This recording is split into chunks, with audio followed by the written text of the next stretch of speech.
Alright. Welcome back, guys. It's time for the Patreon games, and this one is live. We've got 3 decks for you today. We got a Miracle Grow deck, and then we've got 2 Lich's Mastery decks. One of them uses Mastermind's Inquisition, and the other one just straightforward kind of playing it. So we're going to be having some fun with a couple decks built by our patrons, and I'm looking forward to running these decks. I know Lich's Mastermind decks are a little bit complicated to play, and I'm sure because it's the very first time I'm seeing these decks that I'm going to make some mistakes or whatever, but what we're really looking for is that I can find those interactions and show those interactions and hopefully at least show the overall power of the deck. So I hope you guys enjoy, and if you do, give it a thumbs up. Let these guys know you like their decks, and if you like the content in general, subscribe to the channel. If you want your decks featured in the Patreon games, check the link in the description box below. You have to be a patron to have your decks featured in the Patreon games. But if you want to get your decks played at all, you need to at least post them over on the Reddit. Every deck that gets the most votes every week, I will play on our Subscriber Sunday. So there is an option for you to get those played, and I hope you guys enjoy. So let's get rid of this graphic here. Whoa, we're back. We're back, guys. What's up? How you doing, Justin? What's up? Magic Jefe says, "Grow is the best. Let's roll." Well, we're actually starting out with yours, Jefe. We're gonna be playing your deck first. That's what I've got pulled up here, and I hope you guys enjoy it. So, yeah, the face. All right. I mean, I might do it. If I scoot over here, am I blocking lamp too much? Huh? What we got here? Is that better? We good? We good? My stash curled. We all right? Yeah. All right. We good. We're good. We're good. Ah, more light. Very nice. Yeah, and I've got one more light that I'm going to put up right here above the. I know you guys can't see it, but right here above the computer, and it's going to be coming down on me. So we're going to have a little more light, so I don't have the shadows under my eyes and stuff. Lighting is. I didn't realize lighting was that important until I started trying to do videos and stuff. So it's one of those things. So anyway, we've got some decks for you guys, and I'm looking forward to this. This is going to be a lot of fun. So, but we're in our office now. We're in our new office. This is, I hope the sound and everything's alright. It sounds a little echoey in here and everything, but you guys will have to let me know what you think. But this is it. Like, I might get some stuff put on the background, maybe put something on the walls or something like that. Even thought about going green so that I could cut out everything that wasn't me and Lamp, and then just like, I mean, we could put the ocean behind us, or I could be in Dominaria, you know. But you know, we could do all kinds of things. You hear no echoes? Awesome, awesome. Lighting will enhance the mustache curls. Nice. Well, we've got to enhance the mustache curls. I mean, yeah, you know, you can always just, you know, I could put some like fluorescent wax on them or something, or maybe something that would glow in. I don't know. It might be weird for my mustache to glow under a black light, right? We won't even go there. Ugh. All right. We're gonna move on. Sounds the same. Good. Well, you know, that's what you get when you have a cheap microphone. It's always gonna sound the same. Never great, never bad, but just always the same. All right. Dragon Lord, David Blank. Yeah, that got strange. I got real strange. For the Horde, how you doing, man? James, what's up? Alba T. Ross, Magic Jefe, Justin Clay, Nightbot's here. What? All right. Who else we got up there? Marcus, how you doing, Marcus? Just pulled off a foil of that 3-drop guy. Talking about Valduk here? Man, I like this guy. This is the first Valduk deck that I've played. I think we toyed around with one for Rush, but I don't know if I ever got around to playing it. I don't think that I actually got Valduk down and got to start making those 3/1s, but I'm pretty excited about that. I want to be able to play with the 3/1s, and Magic Jefe pointed something out to me that it just didn't even dawn on me. I didn't really read the card until he pointed it out. At the beginning of combat on your turn, for each aura or equipment attached to Valduk Keeper of Flame, create a 3/1 red elemental creature token with trample and haste. Exile those tokens at the beginning of the next end step. Now, those tokens are, like, they are created whether or not Valduk swings. So, I mean, like, as long as we have auras or enchantments attached to Valduk, then you know, we're gonna be making some dudes and turning things sideways, guys. So I see dead creatures. James for the must. Well, I think you just took Mr. Drake off the stream boss. So down goes Mr. Drake. Let's get some love to our new stream boss here. Let me see if I can throw out a couple emojis here. You know, and you know what? For that, we're just gonna go ham. So some golden nuts, a couple hams. You know, we just go ham sandwich on some people. Thank you very much, James. I appreciate it. All right, guys. You ready? Ready to go play some Magic? We just went over to manatraders, our good friends over at manatraders, and they delivered all the cards we need for the 3 decks, so we're ready to rock and roll. I do want to kind of go over these decks just a little bit here before we get started. And we'll try to keep it pretty short and simple, as what did you miss? Oh, my deck's getting played. Yeah, your deck's getting played. Your deck is the Orzhov DD. I don't know why you made it double Ds. Orzhov double Ds. Is it the big ones? Is that what we are? Is that what we're dealing with? Look, it's not coffee, and we're just gonna say it's a really, really strong soda. All right. Magic Jefe is gonna start us out here with this red-green deck. The deck is much more red than it is green, but he's got enough green sources here for me to comfortably feel that I can hit turn 1 green. Well, thank you, James. I appreciate it. I'm glad that you enjoy the content.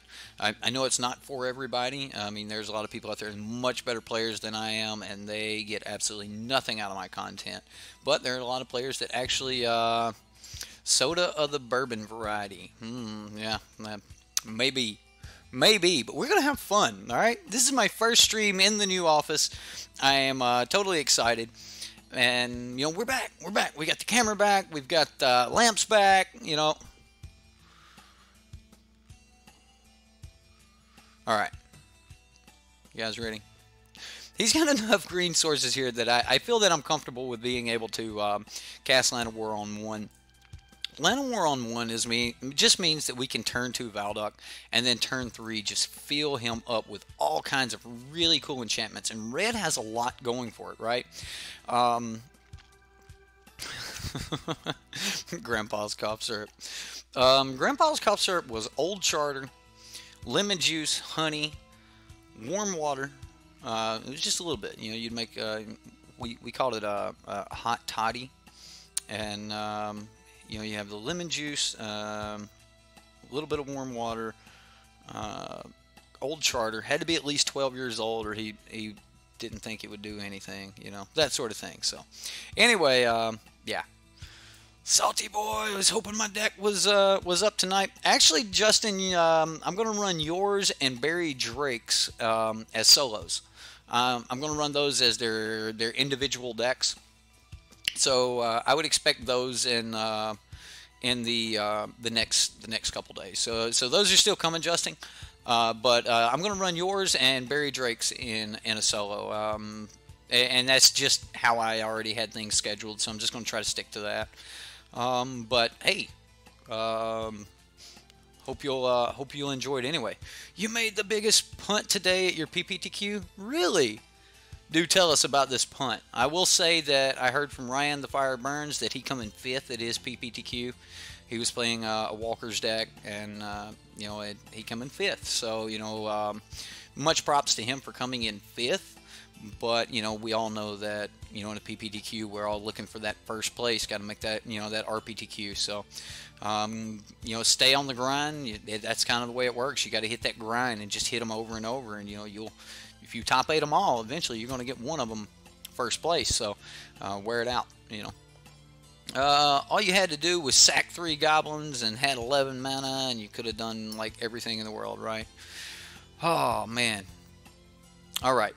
Came for the games, staying for the laws. All right. Well, to that.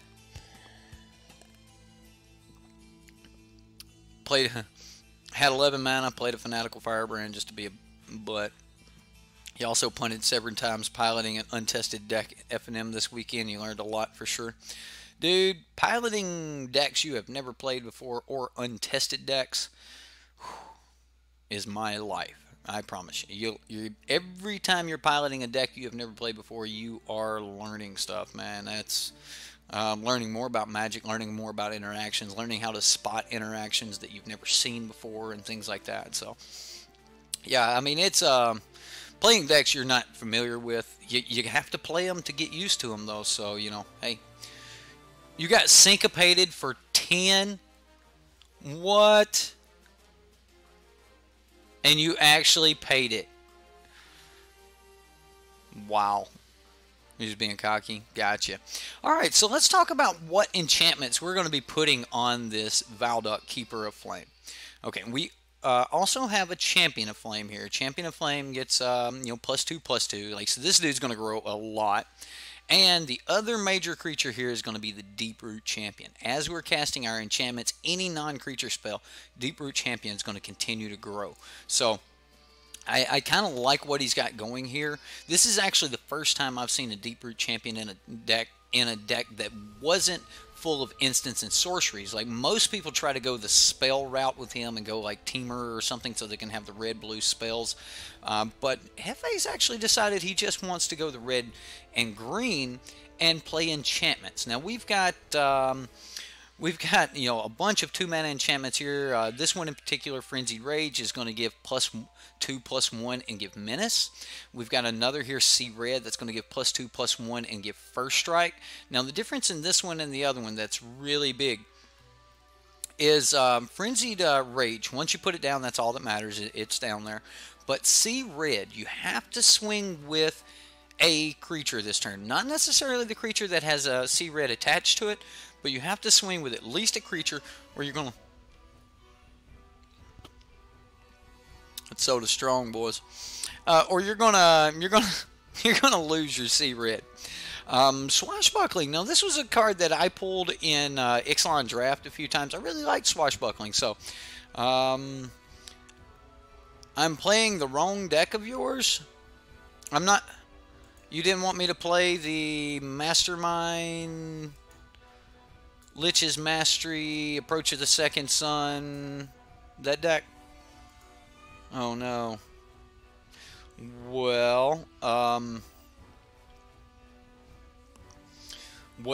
I tell you what, we'll hold that off to the last deck, and get on Patreon.com and send me the proper deck, and I'll pull it up. Okay. He's using Swashbuckling. Swashbuckling is just, you know, +2/+2 and haste. Now, it's a lot like See Red, only See Red's First Strike. We've got Menace with the Frenzied Rage, and then we've got haste. So, a lot of really good cards here. And then we've got a couple of equipments. It's been a while since I played with an equipment, and Jefe seems to keep throwing equipments at me. I played with the Sorcerer's Wand equipment deck, but, you know, honestly, I never even got a Sorcerer's Wand to try to equip, so we never even got there. But Horn Kopesh, this is another great limited card. A lot of people really liked Horn Kopesh. It was just 1/1, make your creature slightly bigger than their creature, and you just start winning in combat. Short Sword. Now, this was the legendary, the historical Short Sword. 1 mana to cast, 1 mana to equip. Equip creature gets +1/+1. It's the exact same as the Horn Kopesh. So, you know, we're putting blades in these guys' hands, and we're saying, you know, start swinging. You'll see Samut here. Samut, Voice of Dissent. Now, this one's got flash. Yeah, we've got a white tap ability, but we're not really worried about that, considering we can't actually create that white mana. So, you know, here we're just looking for the double strike, giving our creatures haste, and heaven forbid you start enchanting Samut with, you know, some enchantments, and that double strike's going to get out of hand really quick. But the other card here is our 1 mana 6 cents. Now, this is kind of like a blue Curious Obsession. If Curious Obsession is a good card, then why isn't this a good card? Whenever this creature deals combat damage to a player, you may draw a card. If we got all excited when Curious Obsession was all of a sudden printed, How come we weren't playing this? All right, that's the core of the deck here. The sideboard, we've got one scavenger grounds here in the sideboard, and a single copy of a braid, 2 copies of naturalize, 3 copies of fight with fire, because you know, honestly guys, you gotta have a way to kill Lyra, or things are gonna get bad. 3 copies of Aether Sphere Harvester, 3 copies of Struggle to Survive. This is like one of our best ways to deal with the Scarab God. And then 2 copies of Carnage Tyrant. Now, as far as Carnage Tyrant goes, I'm a little bit worried about bringing in Carnage Tyrant. I think any game that we bring in Carnage Tyrant, we almost have to bring in the additional land. Just because, like, 22 lands, hoping to get to that 6 mana might get a little bit problematic. And I am a little bit worried that, again, we're running too few lands. But in the defense of the deck builder here, we only have 6 spells main board that are above 2 converted mana cost.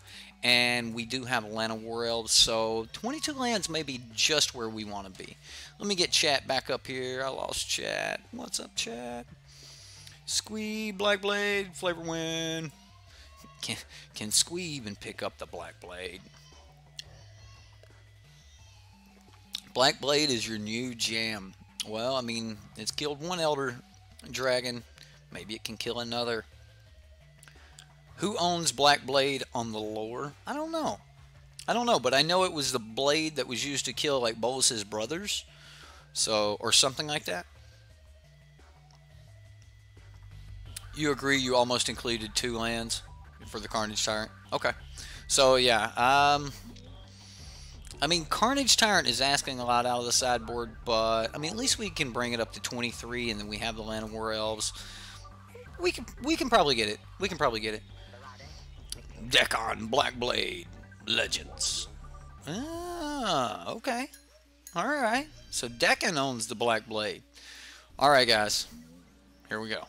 Let's see what we can do with this Grow deck.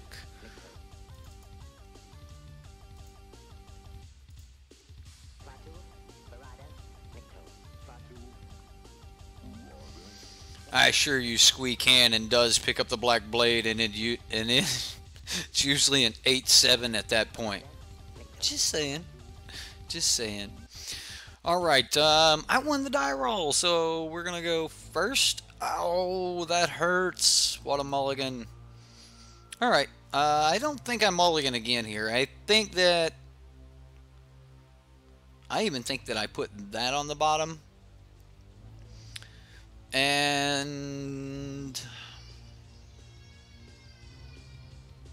as much as I want to start out here and go with the Horn Kopesh, I think I want to play the Sheltered Thicket, and then next turn drop down the Rootbound Crag and Champion.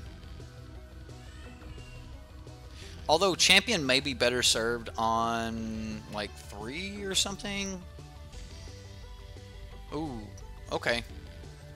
So here I can actually play Horn Kopesh and Lana War Elves, or I could play the Champion. I think I want to play the Lana War Elves, because this means that next turn I can play Land, Champion, Horn Kopesh, and Equip. So if he doesn't burn my Elves here.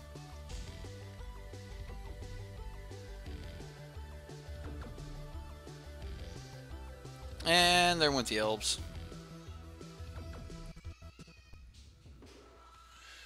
Well,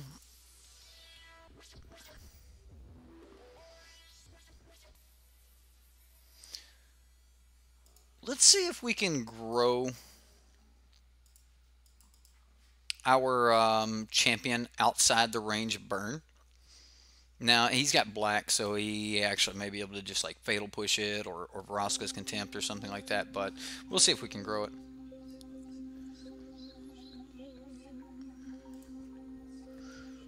Did anyone think of the Treasure Sword? Oh, okay. Prying Blade or something like that?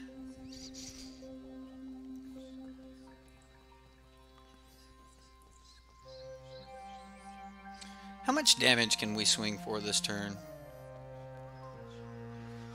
Um,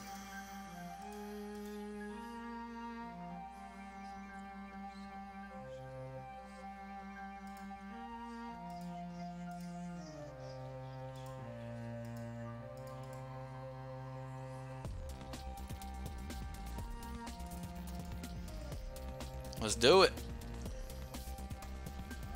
Let's do it, opponent. You have your Vraska's contempt.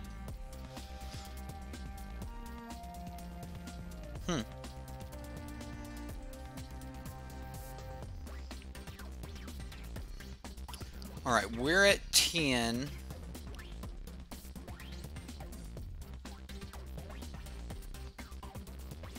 PNLR. He's got 1 mana floating, Venter's Apprentice. Oh, wow. Are we just dead on the backswing here? We could stop a little bit of damage like this. But honestly, if I mean, if he just exerts the on-crop crasher, then we're, let's see, 1, 2, 3, 4, 5, 6, 7, 8, 9, pump it, 10. Yeah, we're dead. We're dead here, guys.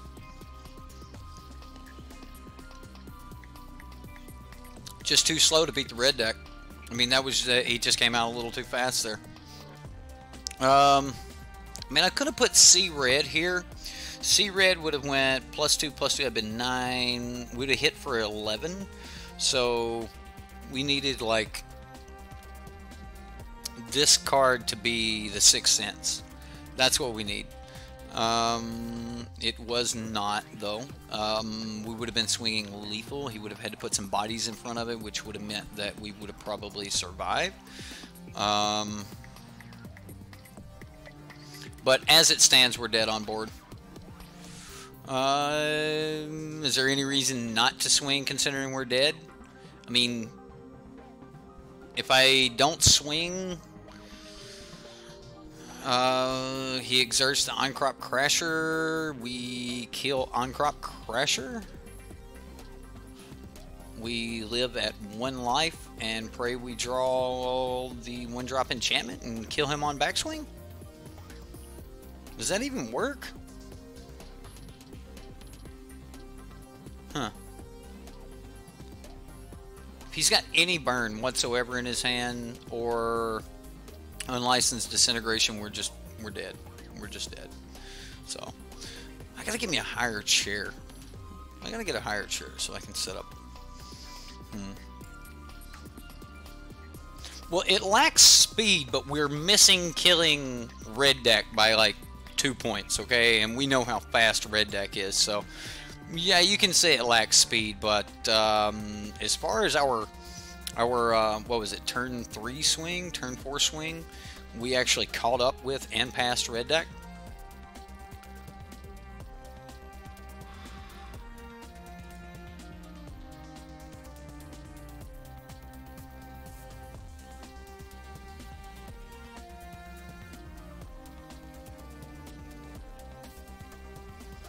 So if we make this trade, we take 1, 2, 3, 4, 5, 6, 7. So we take 7. Well, he didn't sack the Thopter though, so so we take 7. He's got a lightning strike to burn us for the rest of it. I think I have to block.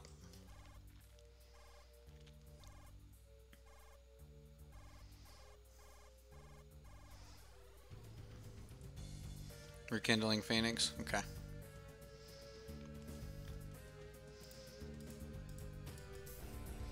We're just gonna see red anyway.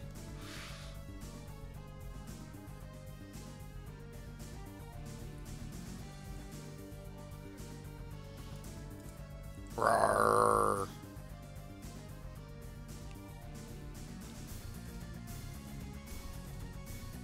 No blocks, and then we shock him. Alright, fine.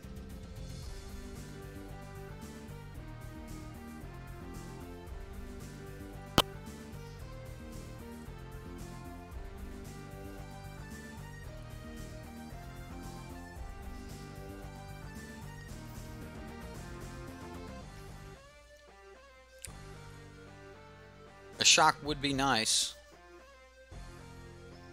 Just to kill that Fanatical Firebrand or something here in our second main. Man, there's the Phoenix. And we're dead. It happens. It happens. Whoever hits their land drops win. The lands are killing us, or else we would have been winning. Possibly, yeah. Alright, we're just going to go ahead and scoop it up. I'm not even going to give him a chance to make a mistake. Stank Boy is our opponent's name. Okay, well, against red deck, I think that the Aether Sphere Harvester is like the big one I want to bring in. I don't think we're going to get the chance to get to Samet. So I'm just going to pull the Samets out and bring in the Aether Sphere Harvesters and roll back like that. I just want the life gain here. MTG, what's up, man? How you doing? Right, cut the Samets. Right. If this deck gets constant lands, you can do well. Probably. I mean, I don't see it doing badly. I mean, the sheer power that we just had, and we weren't even able to start putting things on the Champion of Flame. So, you know, even if we lose to red deck, I definitely think we showed the power of this deck. So, all right, we've got more than some consistent lands. This is 5 lands. That's more than we could possibly want. So I have to mulligan away that. I will keep this, and I'll even leave that on top. So let's get down here with a Horn Kopesh, and then we'll just pass. Naturalized for, yeah, I thought about that for vehicles, even for Bomat, but honestly, I think we can beat Bomat in combat, but I could be wrong. Let's play the Sheltered Thicket this turn, as we don't really have a 3-drop. I am worried that we're just going to drop Valduk and get him shocked or something like that, so, I mean, it could happen. Oh, wow, here comes the...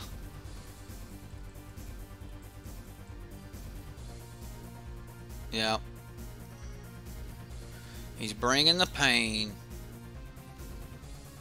We can play that next turn. Let's see if this Valduk lives. I mean, maybe it would have been smarter to say Aether Sphere Harvester and play Valduk, you know, next turn. But I think I just go this way. Like, is this a kill spell? 3 mana. Seems like a block spell. Or an anti-block.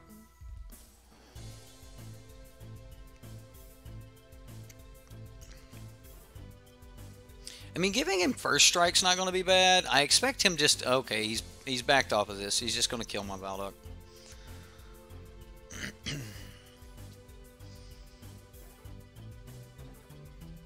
Yep, there's the Abrade. We're dead. Well, it was a good game, guys. And that's pretty much the problem with any deck like this.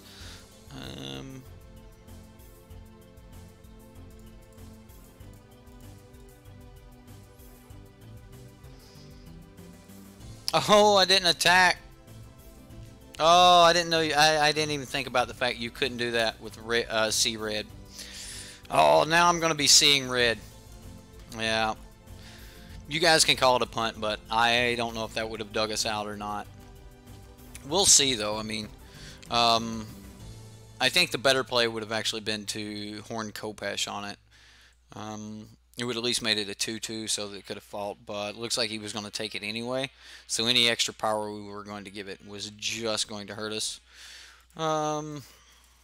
Yeah.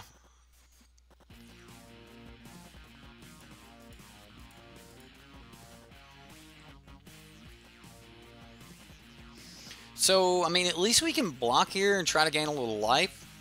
Maybe start coming back.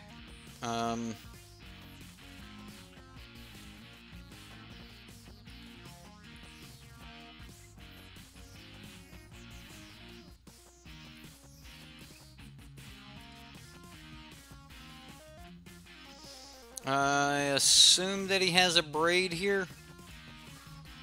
No, he has 0 cards in hand, so we crew block this. Take 3, 4, 5, 6, 7.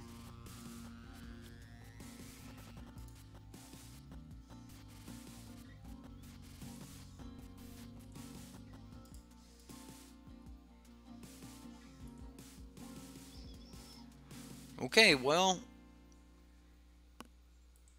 we're like 4 now. Does he sack? I would sack them both. Just draw all the cards.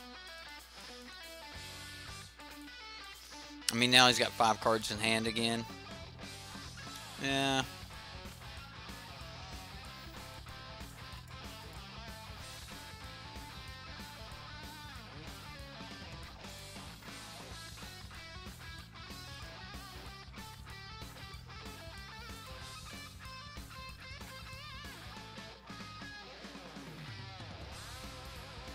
Oh, he's gonna shock it.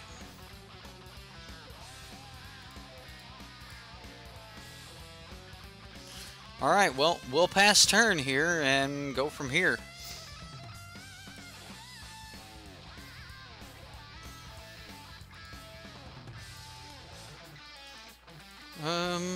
Alright, so he's got the attacks. He's bringing the heat.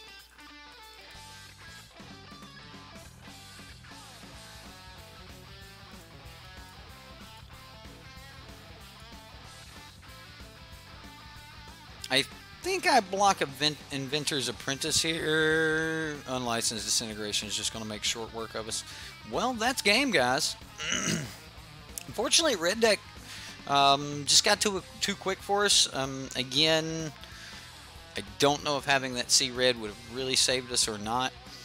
Might have been able to give us a second blocker there, but needs a Sweltering Suns on the side.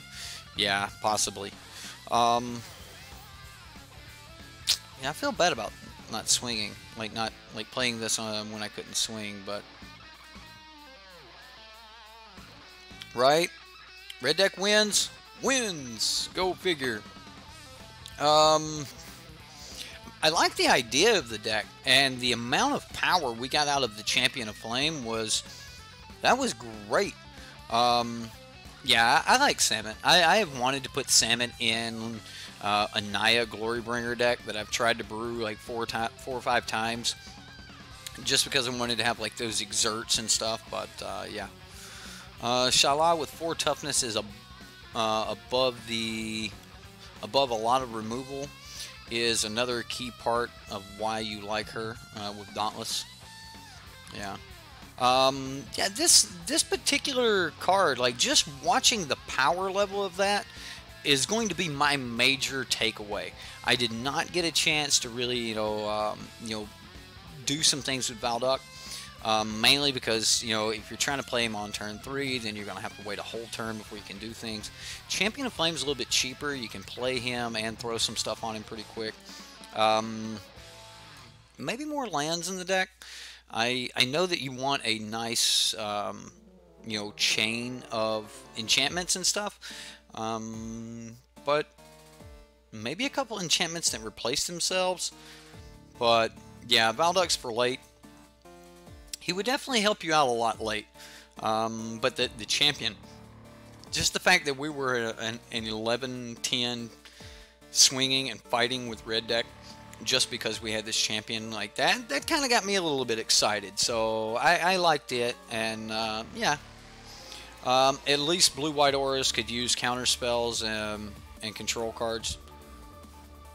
You actually thought about mono red with this also? You probably could get away with mono red. Are there any 1-mana enchantments that you could use there? Let's see what we got.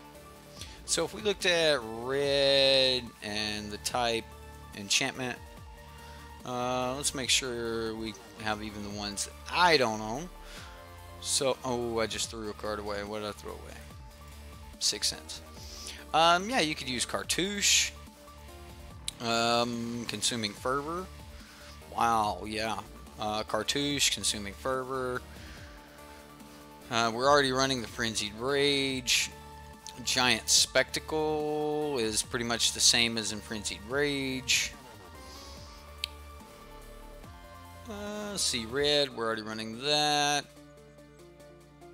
Ooh, the Crown. I like the Crown. But I really like the Crown on like a enraged creature. But would it work or would it be too slow? I think it would be a really good sideboard card. Like if you're against something like you know, a control deck or something, you're going to want that draw 2 cards, and then you're going to be able to set up for just an amazing kill on what, turn 4. So you play this on turn 2, so you need a 1-drop, and then you need to play this on 2. Oh man, no, you don't want this on 2. You want this like way later. So you're not going to get away with the 3 effect here. If a red source you control would deal damage to a permanent or player, it deals double that damage. It deals that much damage plus 2 to that permanent or player instead. So I don't know, maybe you just want to run it in the sideboard and have it for draw later. I mean, when you have no cards in hand and you discard your hand, it's not really a bad thing. So Insult to Injury would be great with this deck.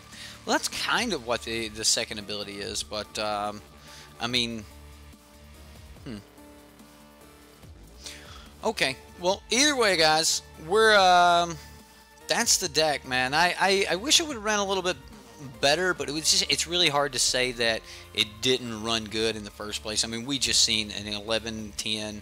It just so happens that we were 1 turn off of being able to swing for our lethal, and he went a little bit faster than we did. So I think against pretty much any other deck we might have had that, but against any other deck they might have had Fatal Push or some other way to deal with our champion. So you know, you just never know. The one thing that I don't like about these type of decks is there's so few on creatures. I know it's 18, but the creatures are so, you know, thin, and they, you know, we've got 1/1 drop, we've got 2 2-drop creatures, and then we've got I mean, that's it. I mean, the creatures are very, very slim. 1/1 drop, 2 2-drops, 1 3-drop, 1 5-drop. That's pretty slim. So like, a lot of times, you know, against these type of decks, you just want to be able to kill off those creatures. So, what's up, James? How you doing? Snuck in here on me, huh?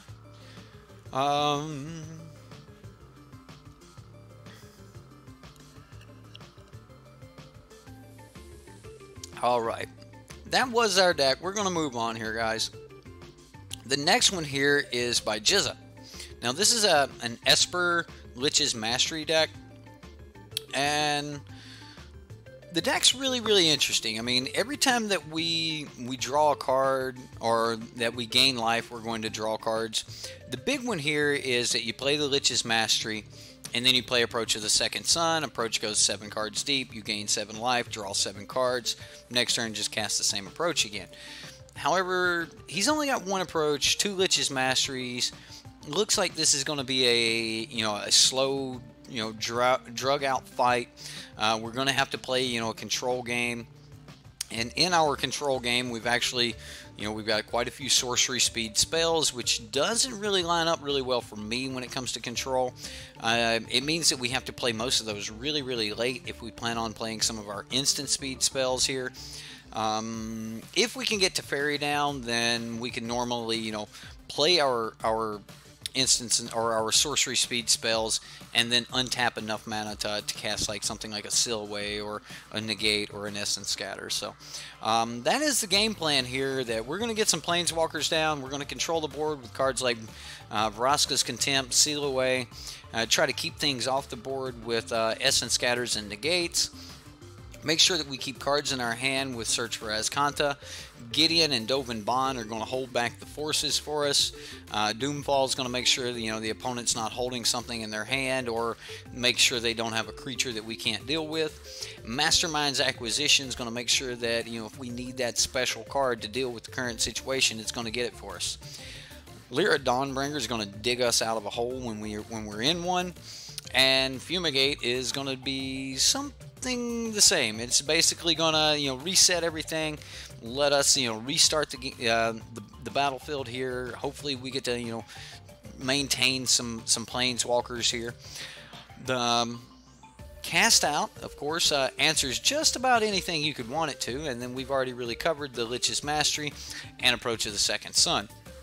Lich's Mastery, for those of you that don't know about this card, it is 6 mana, 3 black and 3 colorless.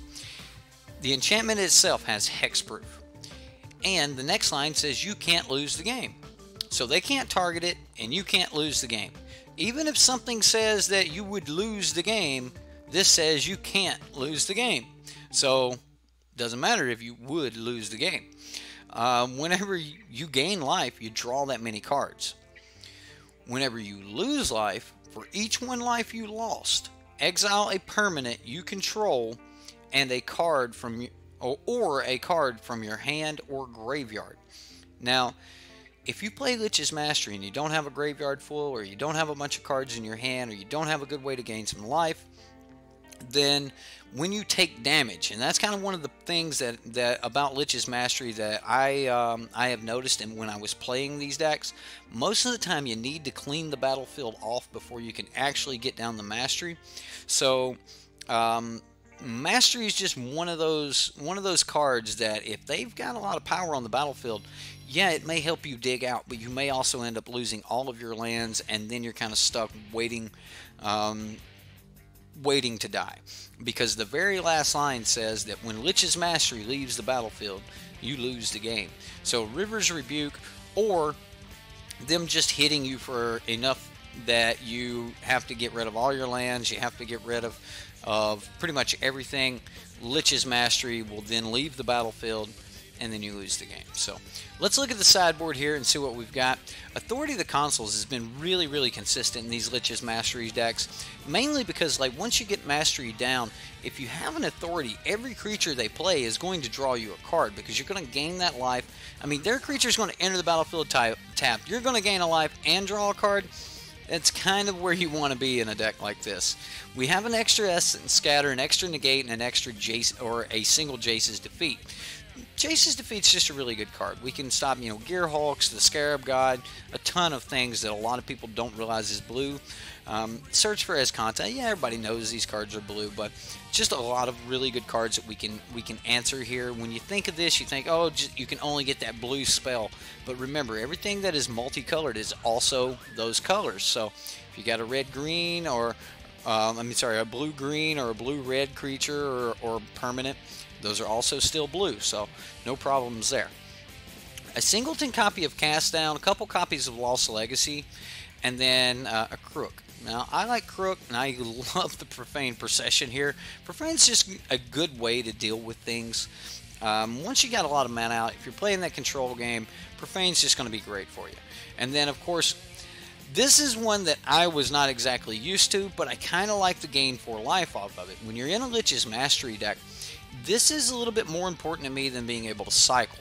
And the reason I say cycle is because Forsake the Worldly is the same converted mana cost, but its extra benefit of destroy target artifact or enchantment at instant speed, it has cycling. Well, this one doesn't have cycling, but it does have gain 4 life. And if you have Lich's Mastery down, you gain 4 life, you're going to draw that many cards. So you're going to... This is a 3 mana... Destroy target artifact or enchantment, gain 4 life, draw 4 cards. That just made this a lot better, and that is the reason that I believe he's running the Invoke the Divine here. Just a really good card in that aspect, in that vacuum, and we're definitely going to be trying to hit something like that. Fumigate, another copy of Fumigate, 2 more copies of Lyra Dawnbringer, because, when you need it, right? And remember, every time Lyra Dawnbringer swings after Lich's Mastery, that's draw 5 cards. I mean, imagine a creature saying when it dealt damage, draw that many cards, right?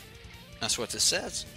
The last card in the sideboard here is an additional copy of Approach of the Second Sun. I like it. Does Forsake the Worldly exile? I don't think so. I thought it just destroyed. Was it?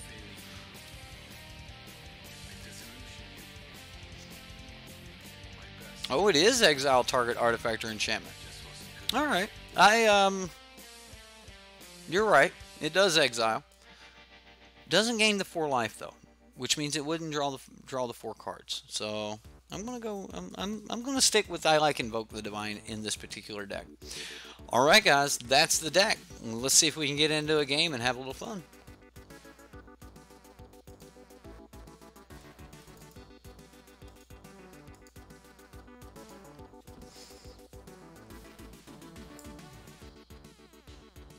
One hour of revelation on the side. Do you think he could get away with Urza's Ruinous Blast? Or would he even want one with the Silhouettes and stuff? We don't have any black sources, but I think we can deal with that. We can always just Fumigate on 5. I'll keep.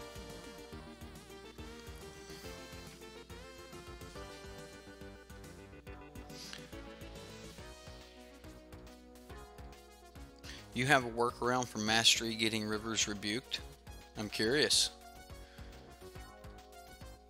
Kill Planeswalker and Lich's Mastery if opponent.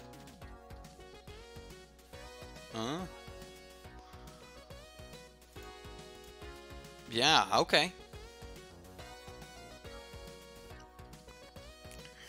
You resent it, and you also send a description on how the deck's supposed to be played.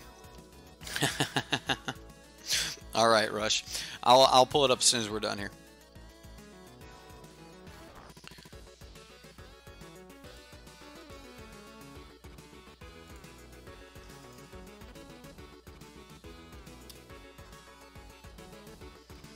Ooh, the Fetid Pool. I think I play that now.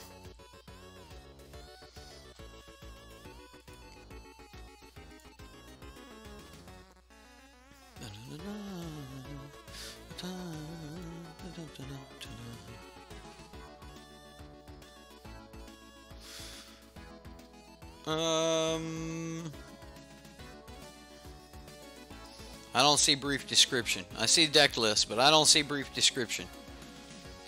The Cabal, Bellish, Marshall, Shalab, Voice of Plenty, Tishar.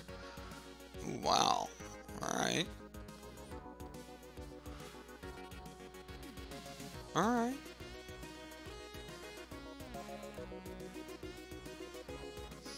Orzhov Mirage? Mirage Mirror, huh? Ooh, he's got a Thematic Compass, guys.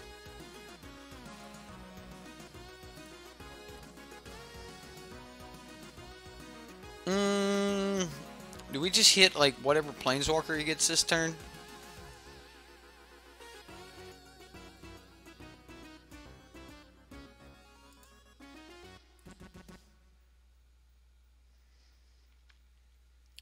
So next turn I have to play the Concealed Courtyard and then just kind of hope for another black source off the top. And there it is. I mean, I'm going to slam it here. I'm going to slam the Lich's Mastery.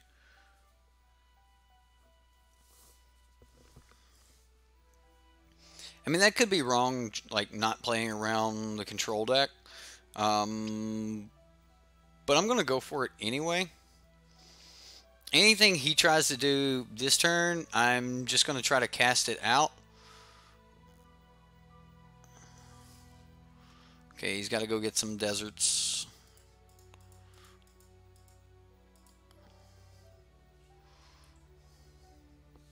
Alright, so we'll just let that happen.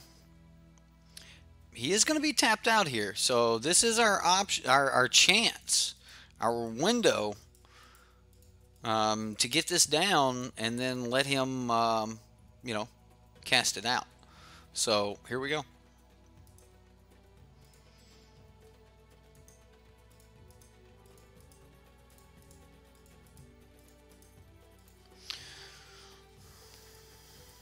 All right.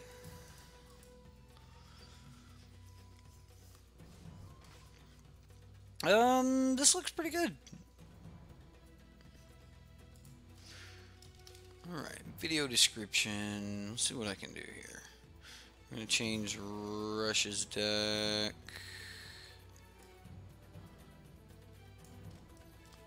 I should change it in the description. And then this deck's not a mastery deck. It's a Borzov Mirage. What?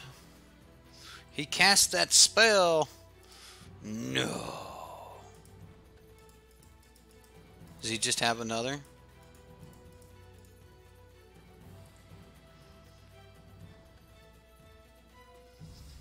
I mean, can he even win the game? I mean, that seems like he could win the game off of that. So he Ixalan's binding, I assume, Lich's Mastery, so that he can recast his approach? Or is he more worried about Lyra?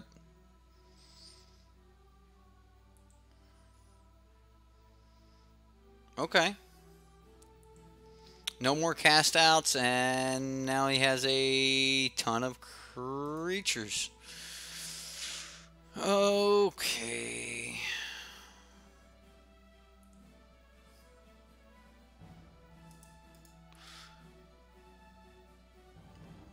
We'll just pass here. Not a lot we can do about this. We're not going to have enough creatures to really get past the two thematic compasses.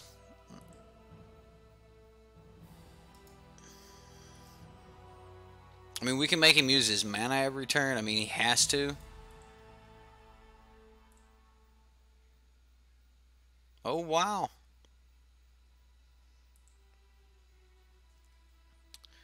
He's going to seal her away.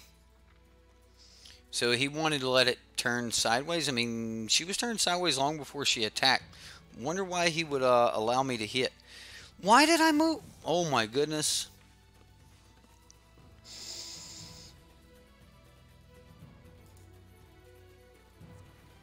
Okay, that's fine. That's fine. We can deal with this. We can deal with this. Alright, so we'll go land.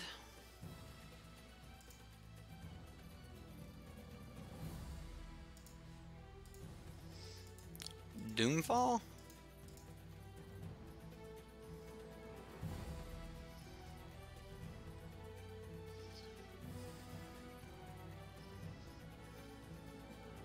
I want to play Dovin Bond here. I want to play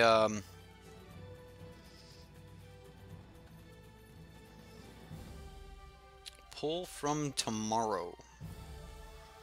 Wow, he's going to have a grip.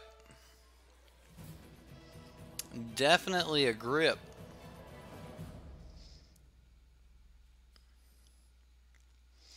Okay, so we can play Dovin Bond and Gideon. So, yeah, we're going to do that. I think we'll Dovin Bond and Gideon. Down tick Dovin Bond, draw 3 cards, gain 2 life.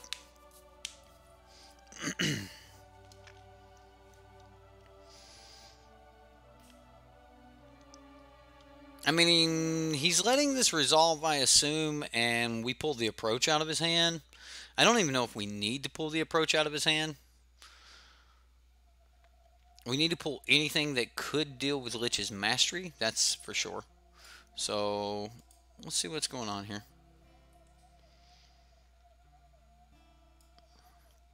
Fumigate, search, seal away. Yeah, we'll take the approach. He didn't have anything else I was really interested in getting.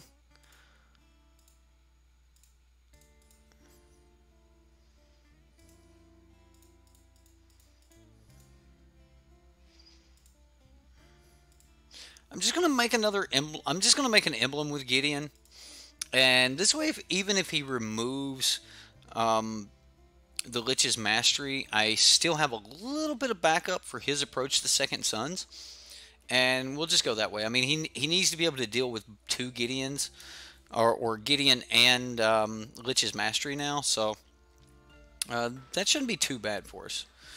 And then, of course, we know he just played the Hinterland Harbor.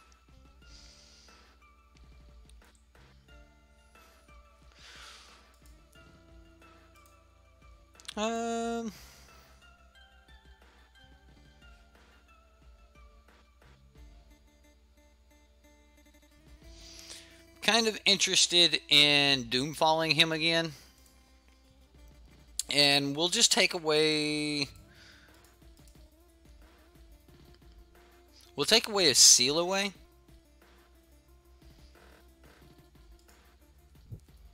Now, we're still a long way from being able to do anything really meaningful. But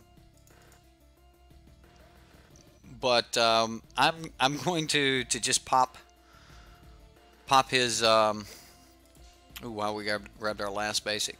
Pop one of his Spires of Araska. And that means, I mean, we can at least pressure him. Should we draw a couple more cards? Yeah, why not, right? Doomfall and seal away, seal away. Okay, well, let's go ahead and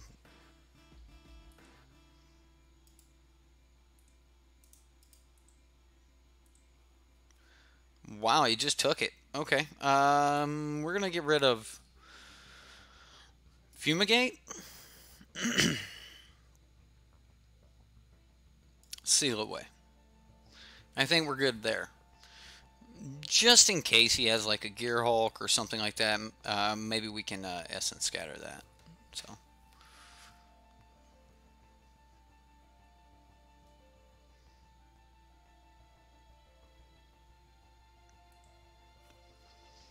Okay, another Scatter. Let's Doomfall him again. Just because I like Doomfalling him. I mean, we're drawing like 4 cards per turn here, guys. Let's just grab that approach.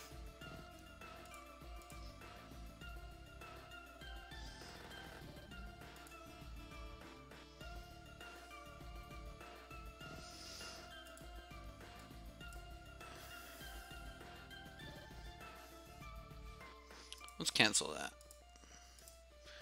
Gideon becomes a dude.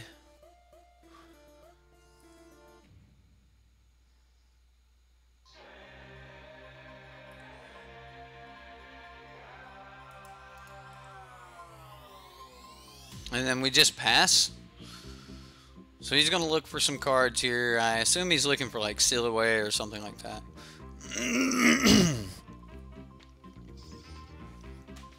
Well, let me get chat back up where I can see you guys.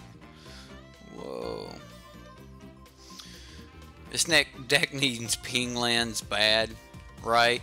Needs something.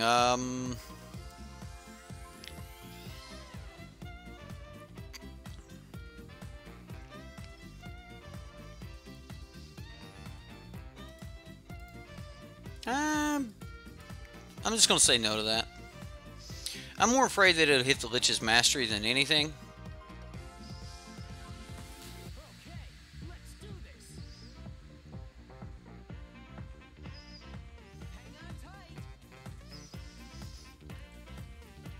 Hour of Promise? Okay. I mean, we can kill some zombies here.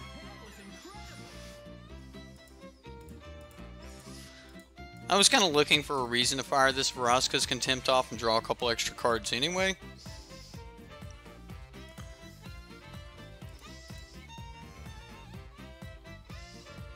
Okay, so we Vraska's Contempted, drew some cards. Dude said, that's it, I'm done.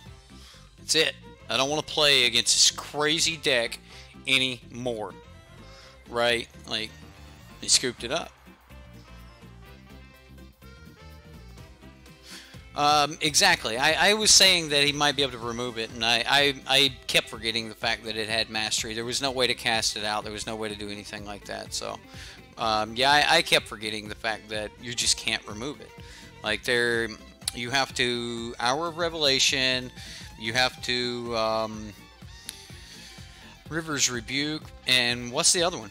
What else gets rid of it?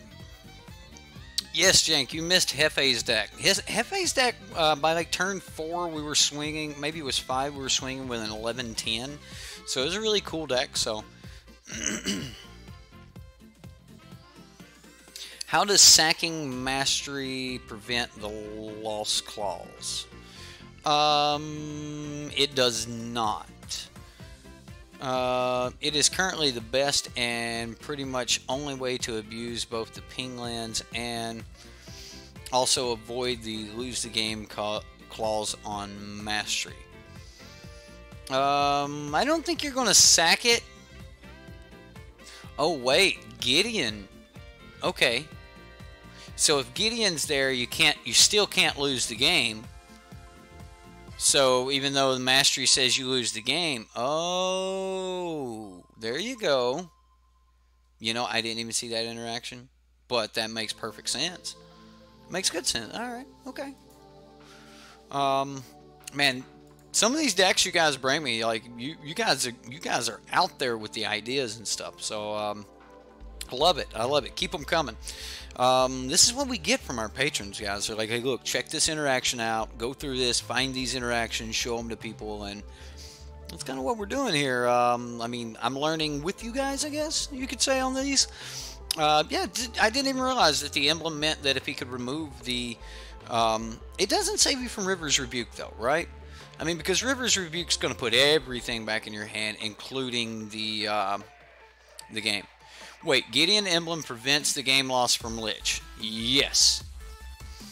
Yes, because it is like Lich. It says you can't lose the game and your opponents can't win the game. So, there you go. Yeah, it went real quick. Kind of as quick as this Acquiring Mastery deck went. The opponent just didn't want to play against it. So, I mean, Jizza, I like what you got going on here. SD Jizza, you know, one of our community. I hope you did enjoy the game that we played with. It was a little bit complex, and you're right. He told me, he said, hey, look, this deck is really out there. Like, you're going to have to, you know, play it. It's going to need a little experience before you're going to be able to play it well. And I'm going to say that about any of these Mastery decks or Masterminds Acquisition decks that I have played. I've played a few of them now.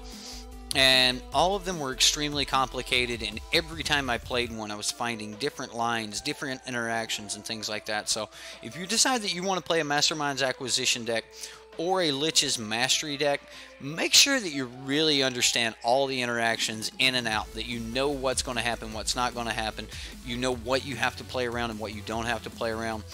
Again, in that game, I kept playing around, like, hoping that he couldn't destroy the Lich's Mastery, when in all reality it had hexproof, and there was chances of him being able to get rid of it were impossible anyway.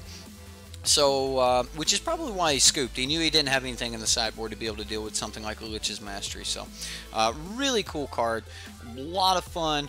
Full of jank. Lets you keep drawing cards. It's everything that one could possibly want in a card. And just costs 6 mana. So, you know, 6 measly little mana. No problem. 3 of it has to be black. Throw it in a 3-colored deck. You'll hit it on curve. No problem. We did. Shane B, what's up, man? How you doing? Wow, that was some crazy stuff for a redneck, right? Hey, that's me, Shane. Man, these guys keep throwing stuff at me, and I'm trying to figure it out, you know. Rulings 270418. While you can't lose the game, your opponents can still win the game if an effect says so. And that's kind of what I was thinking. That's why I wanted the Gideon emblem. The Gideon emblem actually has that second piece of text, right? It says as long as you control a Gideon Planeswalker, you can't lose the game, and your opponents can't win the game. So there's an extra clause there. Even though they can't make you lose because of the Lich's Mastery, they can still win from Approach the Second Sun, because Approach the Second Sun says, otherwise, I see, if you've already cast it from your spell this turn, you win the game. So you could still lose to an Approach. You're not losing, they're just winning, okay? Yeah, and I did know about that interaction, and that was one of the reasons I was happy to be able to throw the Gideon down there and make that Gideon emblem, because the Gideon emblem will save you from the other claws and stop them from being able to win with Approach. So, yeah. Alabama boondocking redneck yourself. Like, you know, I'm just over here in Mississippi, fella. Why run Rebuke? This is why you run Rebuke in all your sideboards and main if you can fit it.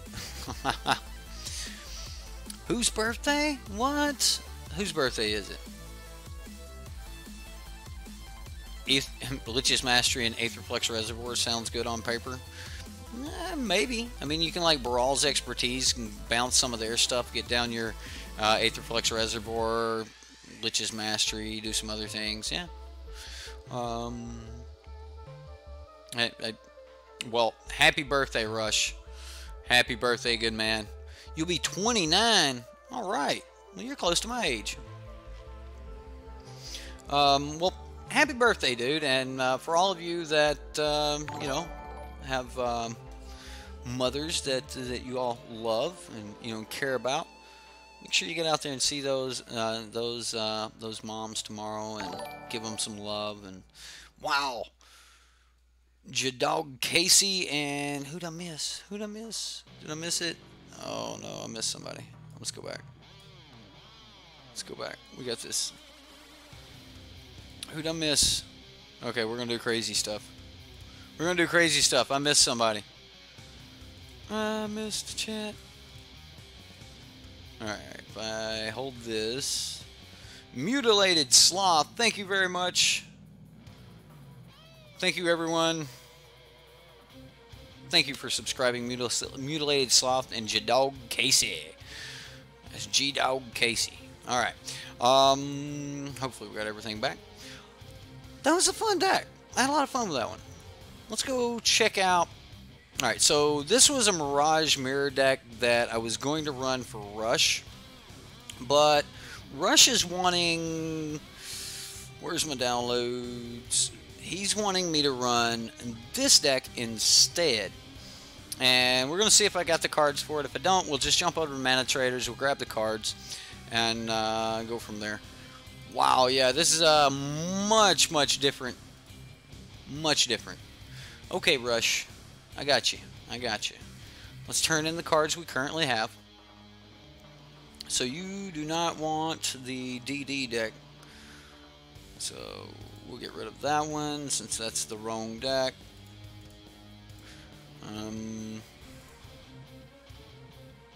Now Mana Traders is coming to pick up their old cards. We had $222 worth of cards rented from Mana Traders. Hey, you pay a flat rate. You can get all the cards you want. Alright, so it's been a while since I've actually done this on camera.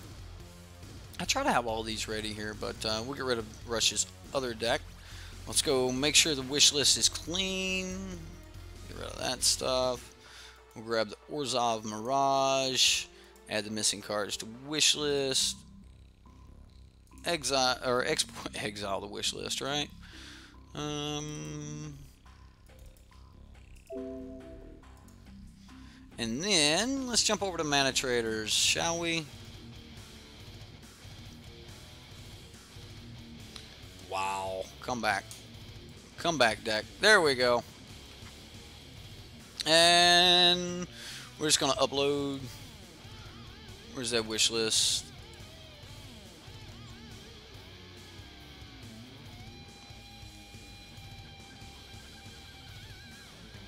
Have you guys seen this new feature? So now when you rent cards for your deck, they instantly ask you, do you want to buy some tickets for your events? So you want to buy some event tickets? You can just like click and say, okay, you know, by the way, you know, I know I pay my flat rate for my rental service, but you know, I'm going to need those 12 tickets or those 15 tickets to go do this this league here with. So, you know, you can just pick up, you know, some tickets and be ready to head to the league. So the big key to that is it allows you to pay for your tickets with PayPal. So I know online a lot of you guys can't pay for your tickets with you know, with PayPal and stuff, like when you're playing on Magic Online. You can pay with you know, your credit card and things like that, but you can't actually pay with PayPal. But if you're on Mana Traders, however, you can pay with PayPal. So that's a benefit for a lot of people. Plus, you can buy cards with PayPal. If you know, like, if you just need to pick up some cards, you want to buy them, you can buy from Mana Traders online. You can buy, you can rent from Mana Traders online. So just really cool stuff Mana Traders got going on. And if you're an online player, like for me, they are the store to go to. So Hey, look how fast that was. It wasn't that bad. I wasn't even done with my full pitch yet. I guess we'll throw the last part of the pitch in. If you do decide to sign up for Mana Traders, use the link in the description box below. And when you do, use coupon code SideboardMTG15. It's going to save you 15% on your first 3 months. And as of now, that should be good. And oh no. Oh no. There we go. Whew. Alright, so we'll just highlight all. Now we'll submit. There we go. I accidentally clicked submit long before I took a card. Talking, right? Talking, clicking. It happens. Okay, Rush. You guys should have an updated deck list in the description box. Let me know if that didn't update, and I'll see what I can do here for you guys. Rush has got a really cheap deck here from what it seems, and a ton of legendary creatures. Mirage Mirror.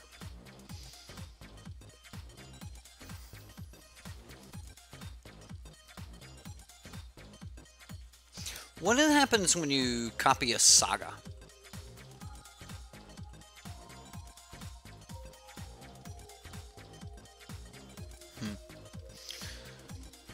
Yeah, I'm a little curious of what happens when you copy a saga. Helm of the Host. This looks like fun, right, guys? I know all you guys want to play some Helm of the Host, right? Oh, it's that not coffee you're drinking. That's right. You're right. How did I highlight all? You select one card, hold control, press A. And that'll highlight everything. And this way you can just drag one down. What? Did I see what you sent me? Tap 2 left mouse buttons to exile wish. No, what did you send me? Like, where did you send it? Was it Patreon? I'm looking. I know you sent something crazy. What is it?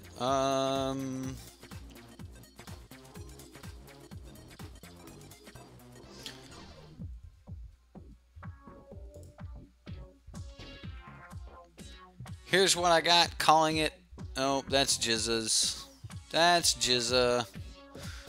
Where's David? I'm looking, Dave. I am looking. Man, all I see is... How much of this can I show?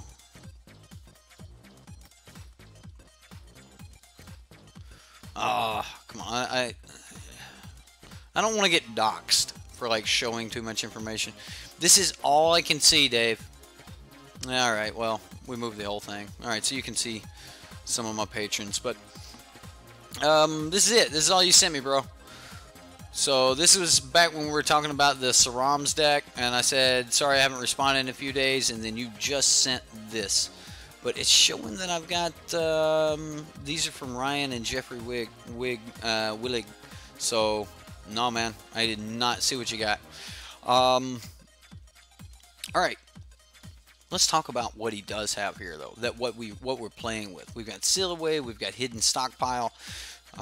History of Benalia. I love this card. Oh, I love this card. Benelish Marshall. Benelish Marshall has been really, really good, and I'm scared to play it in this deck. In the past, I tried to play this deck with only 3 swamps in the deck. Daniel Silva.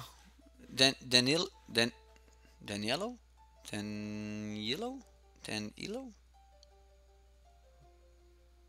Yeah. Silva. How you doing, buddy?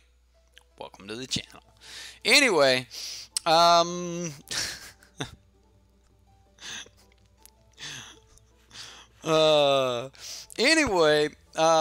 Hidden Stockpile. Let me guess, you sent it on Facebook, didn't you? I'm going to have to pull up my Facebook. I ain't doing that on stream. Yeah. Anyway, Cabal.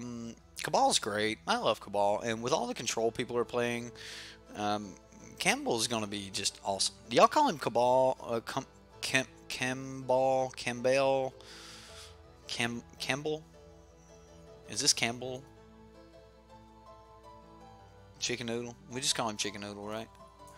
It looks like a really interesting deck, but I know the last time I played Lich Marshall, the only 3 cards in the entire deck that could not cast Lich Marshall were 3 swamps, and we ran into it multiple times that we could not cast Lich Marshall.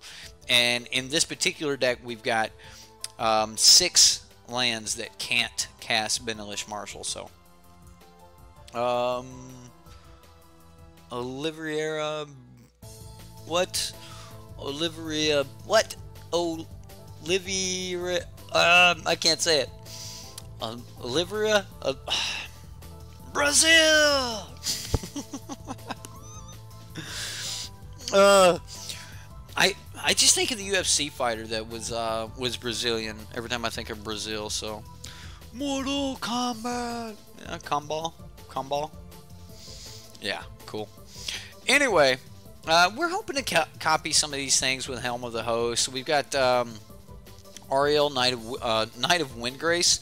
I think this is a really cool card. I like what it can do. I like how for the same price of holding up a Legion's Landing mana, you can actually make 2/2s instead of 1/1s, and that is really, really good. I mean, we're playing Lingering Souls, so I mean that's great. And if y'all don't know what I'm talking about playing Lingering Souls, you're paying, 3 mana, you're getting 2 power, you're getting 2 power again. So, I don't know, go listen to Patrick Chapin and, Next Level Podcast. They did a whole podcast talking about history of Benalia and stuff like that. Really good content over there. It's Patrick Chapin and Michael Flores. Some pros for a long time. They've been deeply rooted into the game, and they know what they're talking about. And then they just kind of sit back and chat and talk. And it's really good listening when you're going down the road and you just want to stick something in the background there and just kind of listen to that. I love traveling and then just listening to their podcast and stuff. And you can find them right here on YouTube. So check out Next Level Podcast if you want to hear a couple pros talk about history of Benalia and how good this card is. It's great. It's just a phenomenal card. I really like it. And then Settle the Wreckage, Saram's Expertise, great 4-drops. I mean, there's so many things we can play off of Saram's Expertise. We get to play, make 3 colorless servo tokens and then throw down a History of Benalia off of it for 4 mana. We're talking some major impact on the board. And then, of course, Tishar, one of my favorite new cards from Dominaria. This was probably my favorite legendary from Dominaria. I loved it. It's just what it means for I expect this to show up in Modern in some type of combo deck, some KCI deck or something like that. I expect to see this as a one of in one of those decks. So we'll see. Time will tell. I mean, 4 mana might be a little bit too much to be expecting that to actually make it to Modern, especially in something like KCI where you're already at 4 mana before you can make it go off. So. You had to reset the computer. Have we played with this deck yet? No, we have not, Boros. I actually had to drop the deck, pull up a different deck, all this other stuff. So yeah, a Tishar equipment build. See, that seems good. Every time you get it back, you get to red-white Tishar, and then you can bring your Valduks back from the graveyard every time you cast a Horn Kopesh, right? So cast Horn Kopesh, bring Valduk back from the graveyard for free.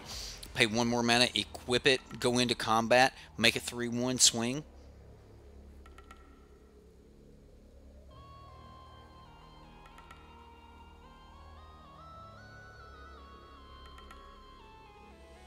Seems good. All right, Shala, Voice of Plenty. We don't have any green mana here, but Shala is really, really good. It's going to give us protection. Our creatures and planeswalkers are going to have hexproof. The one thing that I'm just more curious about than anything else in this deck is how is this Mirage Mirror going to work? Is Mirage Mirror going to be able to cop a History of Benalia and let us get an extra little a tick off of it or something like that? So I'm excited to see what happens here. Oh yeah, you can get back Danitha. Oh man. Oh wow. Tishar. I got my playset. I think this card's good. This card's It brings back like pretty much everything in Modern. Converted mana cost 3 or less. Come on. All right, let's take a look at the sideboard here and see what Rush has got in store for us. We've got a couple copies of Gideon, 3 copies of Restless Contempt, 2 Duress, and Authority with Authority of the Consuls.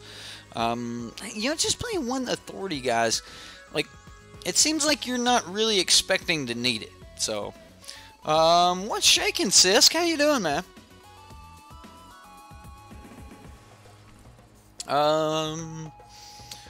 Shala stops, settles, and rebuke. That's right. Stops duress, stops lost legacy. I mean, when you have hexproof, yeah.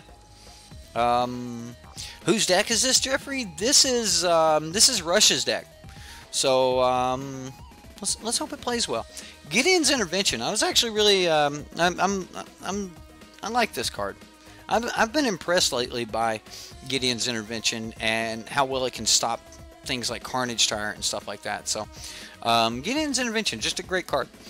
2 copies of Profound Procession, 2 Gideons, 2 Ixalan's Bindings, and that's pretty much it. So, looks fun. Let's dive in, see what happens.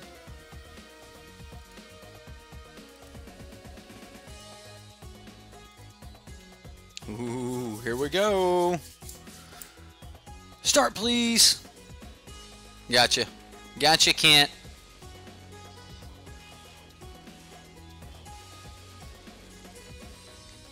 We just want to see the games. We're not here to see you stream and talk. We can't keep this. We cannot keep this either. We can, however, keep this. I'm going to put this on the bottom.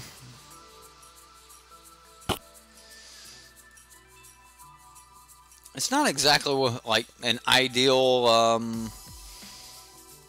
situation, but well, we might end up with an encore here because, you know, we mulligan hard. So Shane, there's definitely some options for you there, man. If you want your deck tested, there's some options. I would check the link in the description box. Get over to Patreon, and there's some options for you.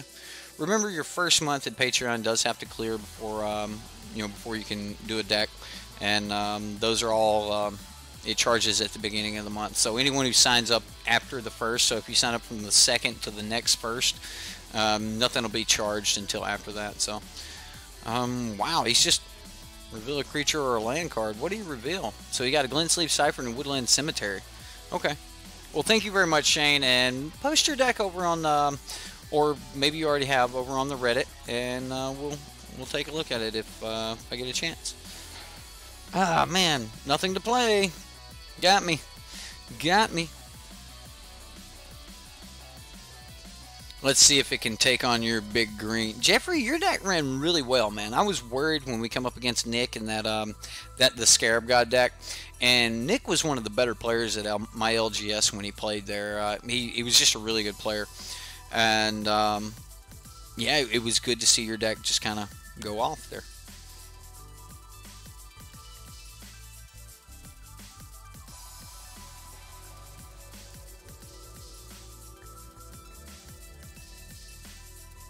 Well, we hit the plains.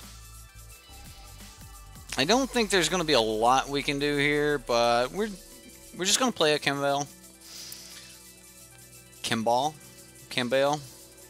I'm just going to call him Campbell. Campbell's noodle soup.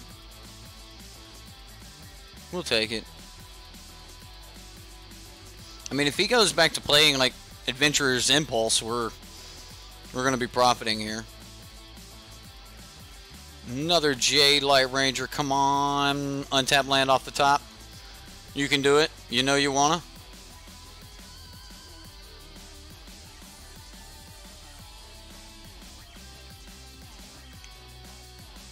Wow. Going all out. Going all out. Alright, opponent. Did our mulligan to 5, like, is this going to be enough to come back?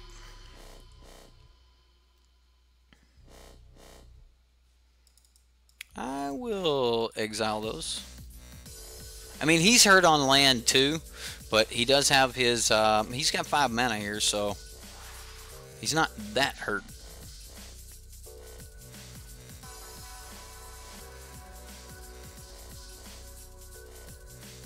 We'll see what he does. Maybe he plays a Verdurus.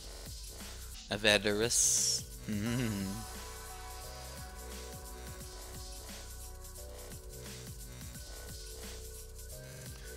Hydra. That's a creature.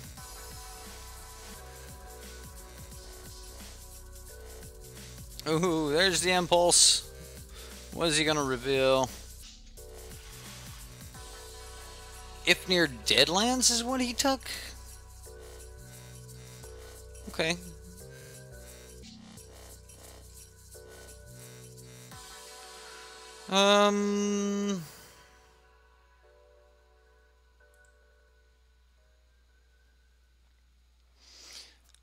Honestly, I think we just sit back again. He's got 4 cards in hand. I'll probably just take this hit.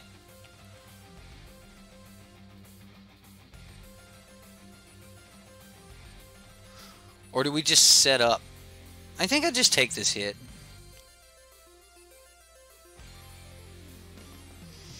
Like, I need him to add more to the board and expect to be able to get away with more.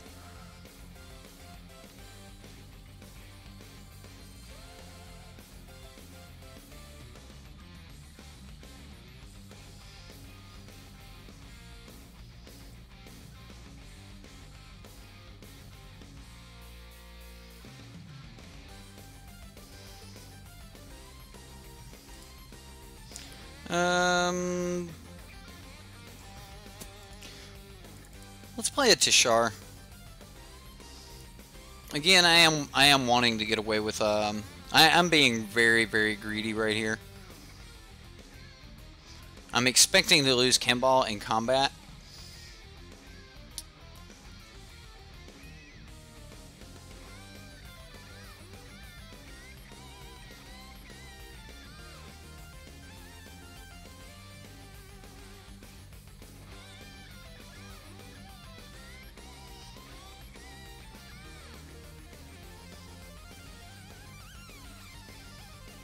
We'll see what he has. Is this a Verdurus? If near Deadlands. Okay.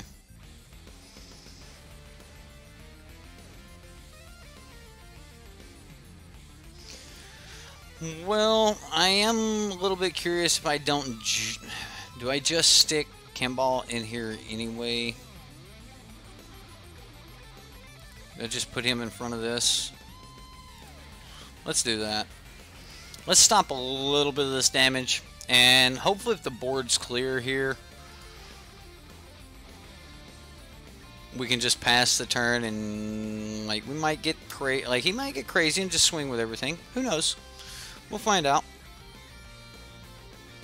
We'll see.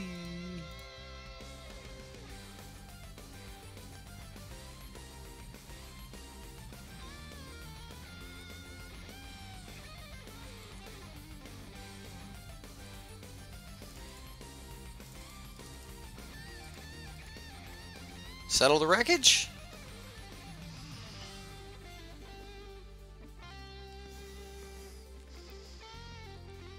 I mean, that's not horrible. It could be worse.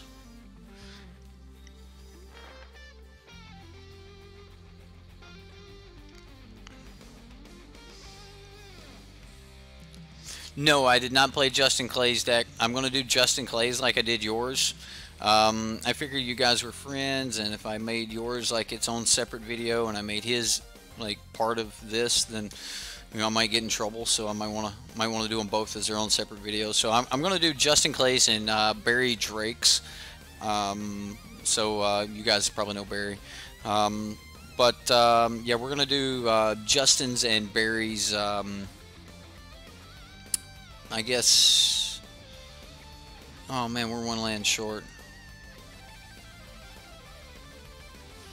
I still want to play it.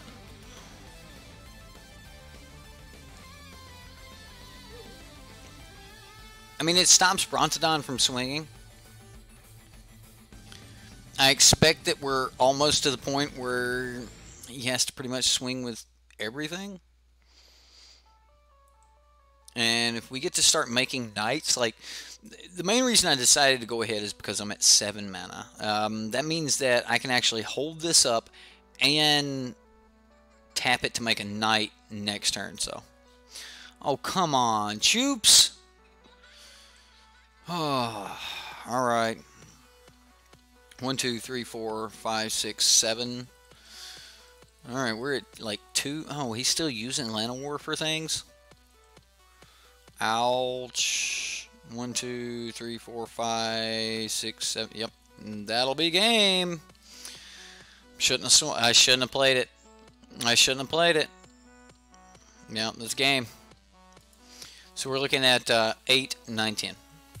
-1. Ouch. I mean, his deck just kept coming. Like, it did not let up. Personally, this card is just, it's always felt really weak to me. I've always thought that it was an awesome card, and I really liked it, and I think that it's really good in certain decks, and it's really good against certain matchups, but just overall, I think the card is really, really weak. Yes, he had some instants and sorceries, but it looks like he only really had a few, and that his major priority was creatures. So I'm going to take out the Kemble, and I'm going to bring in 2 Gideon in place of the Kemble.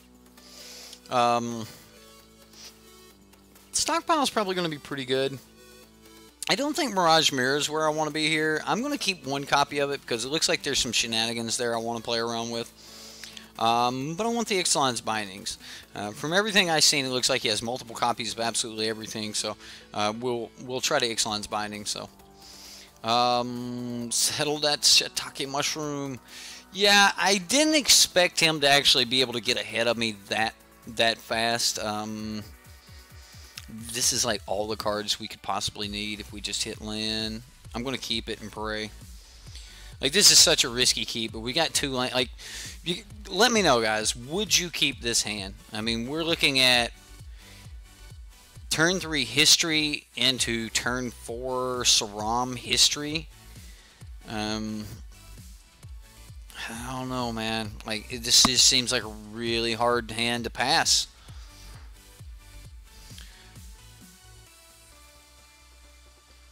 You would not keep it, Aiden? Okay.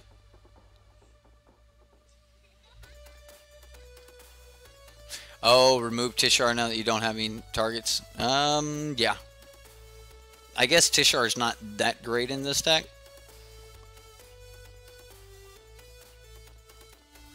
Come on, Lan. Come on. Come on. You wouldn't have kept it either? It just seems so powerful. I mean, there's a lot of cards in the deck that just seem weak, but this hand looks so powerful. It is missing lands, and that's a pain. How many lands are we running in the deck? I didn't get a chance to look at that.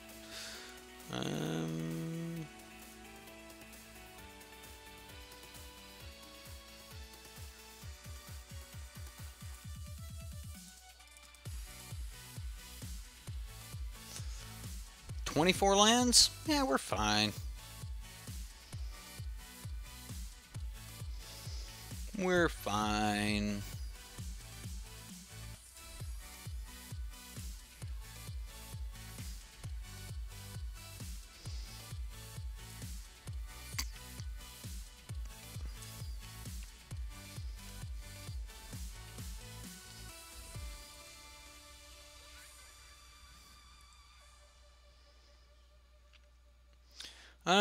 If all goes well, we're about to do some major crushing. I think so, anyway.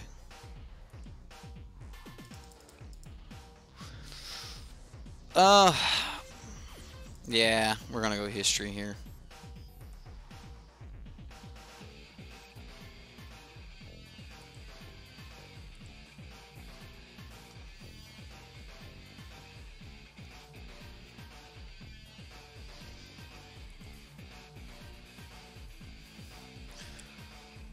Okay, so he's got 4. I kind of want to play Mirage Mirror next turn just to see if I can copy this before it ticks to 3 and get an extra night out of it. Like, would we pay 5 mana spread across 2 turns to make a night? Seems pretty bad, right? I mean, we'd get to keep this around and start doing other things with it later, but 5 mana across 2 turns seems... I don't know. Seems a little sketch. May just hit land and try to play this Shalad Voice plenty. Wow, Jade Light growing. Such a big Jade Light.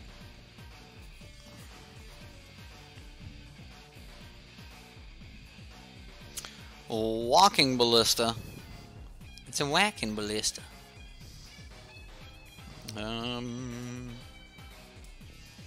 So he's just going to start shooting knights.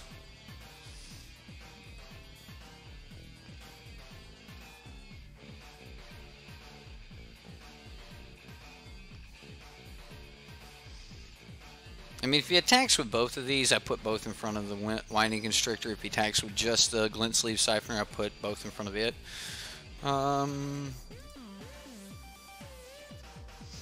So we get the 2/2 Knight. Even though it's got Summoning Sickness, it's going to get this this extra little boost. We're not going to be casting Benelish Marshal. Sealway is probably more like it. I mean, this Jade Light Ranger is going to do so much damage to us.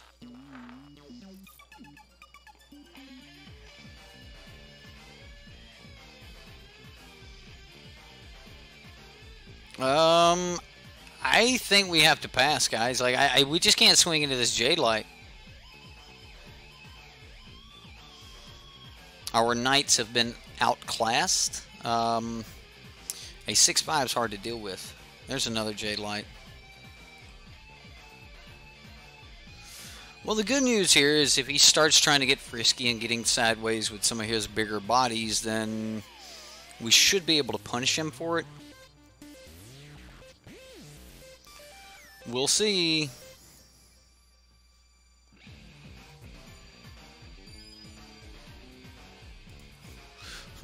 What's up? Didn't know you were here.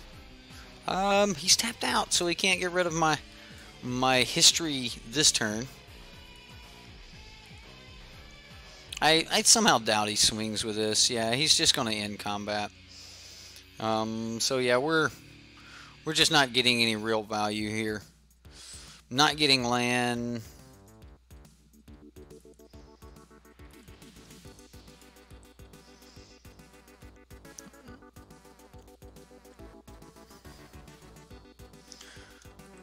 I mean, if he's going to take the other 8, I'm okay with that.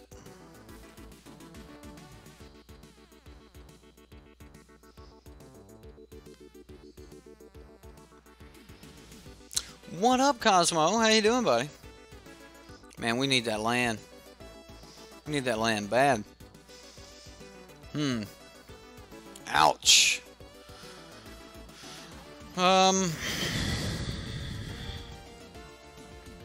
This part feels bad. I'm going to seal away the Jade Light Ranger. If he decides he wants to pop it with Brash, that's fine. Either way, it'll kill Brash. So we'll see if he wants to pop it right here. And we're doing all this before attacks. So if he wants to spend a mana to deal with the seal away. If he deals with the seal away, he might get the Jade Light Ranger back. And I'm going to threaten Brash right now. So he can either deal with the seal away and get back Jade Light Ranger, or he can allow the damage to go through and no longer be able to deal with the seal away and deal with one of my knights. And again, at this point, like, I am just praying for a land off the top. Yeah, that's kind of what I figured. He was going to deal with the seal away. Both my knights are safe, and we just forced his hand.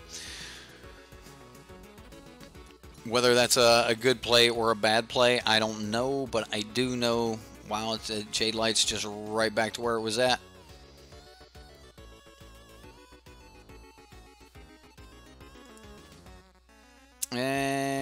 build another ballista.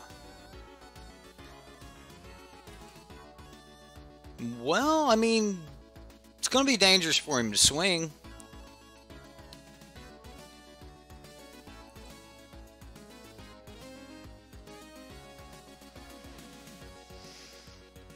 I think it's time to get in the air.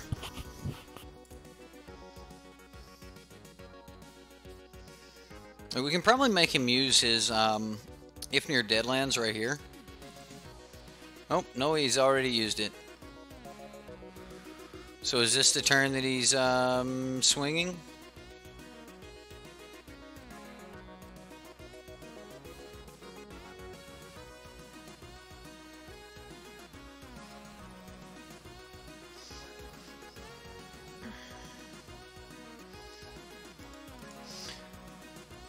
I think I block here.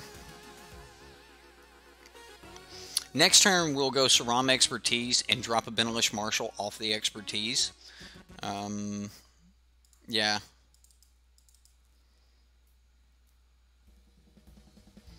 And this will give me some more chump blockers. If we top deck another land, we could always like copy Lich Marshal and make our chump blockers a little bit bigger.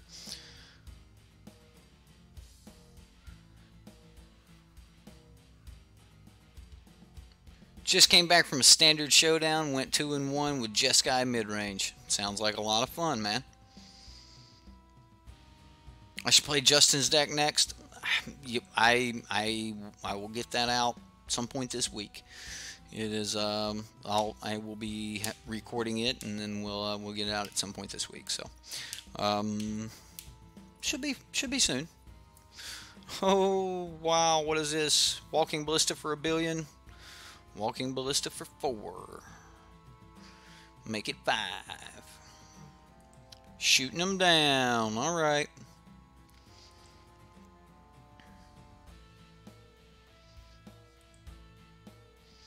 Got it. You're going to shoot 2 more of these down?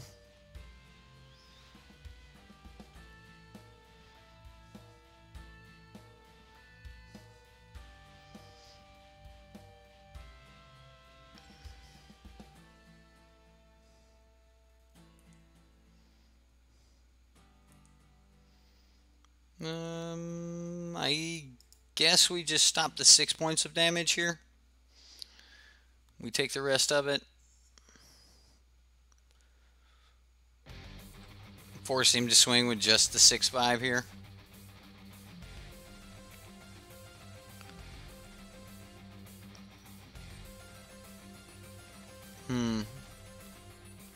I mean, we're telegraphing that we have it. There's no way he swings.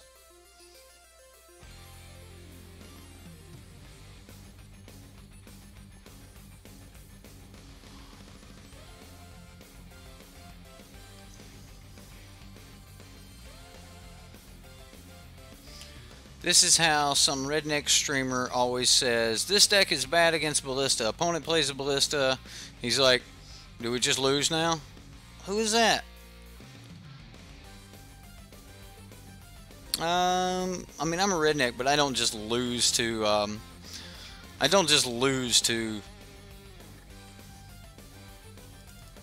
man, I'm losing to this board.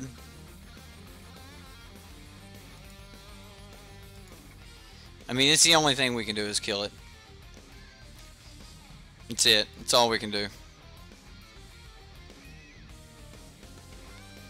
Oh, Sirius. Yeah, he's from Kentucky.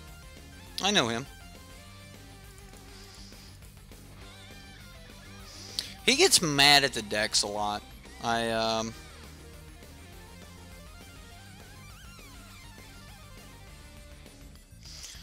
I mean, make him swing at us, I guess. That's like all we can do. Trapped on 4 mana is just horrible. Yeah, he's from pretty close to where I lived in Kentucky when I lived in Kentucky.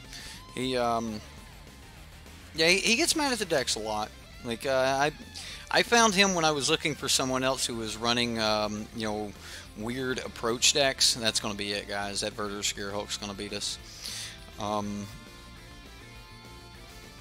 I mean, that's just too much damage. It allows him to put just a single point on the Jade Light Ranger. See, there you go. And then Jade Light's going to be able to crash in right here at Gideon. Or he may decide he wants to go Walking Ballista and Lana War at Gideon and then everything else at me. But I would probably just put this Jade Light at Gideon.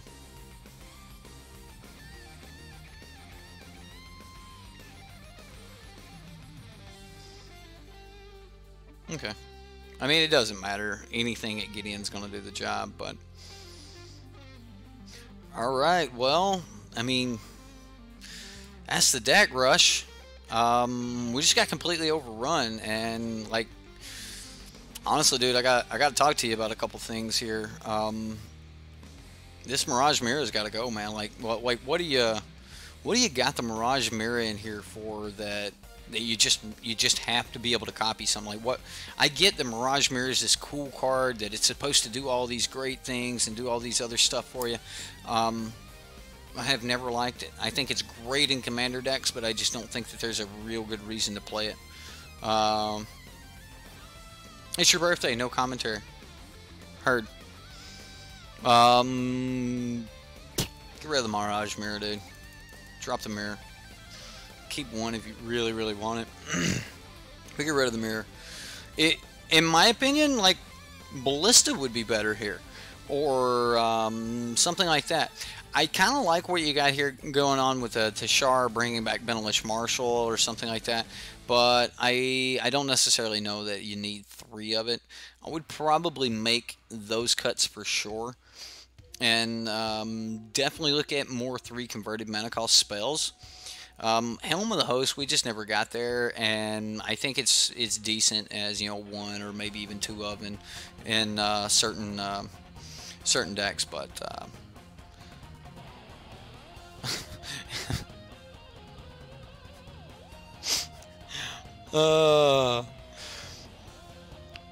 Anyway, I just add you some more 3-drops. Cabal's probably going to be better suited in the sideboard.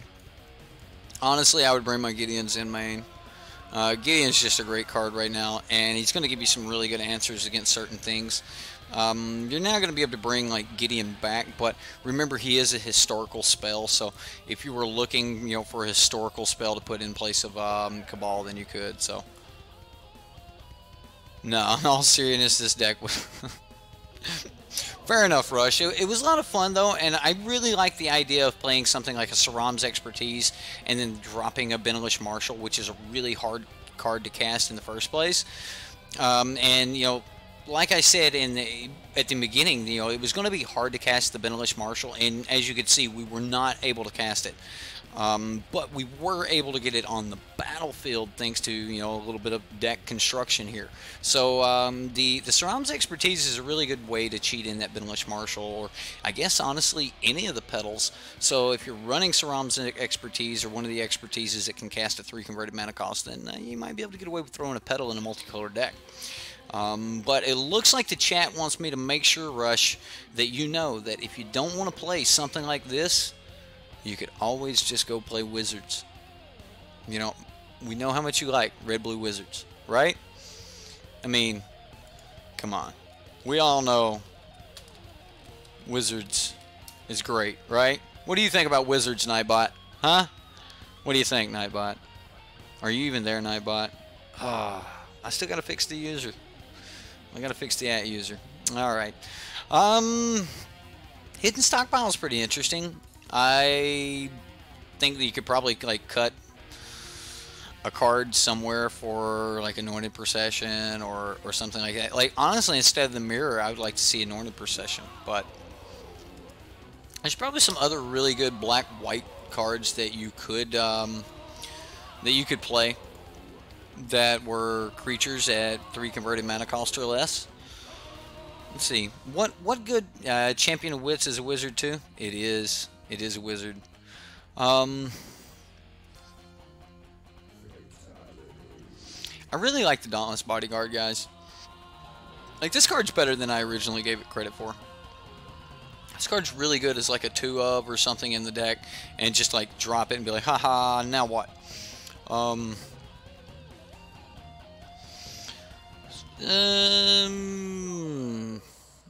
What else? Like, what else would be really, really good? I guess it needs to be legendary, right?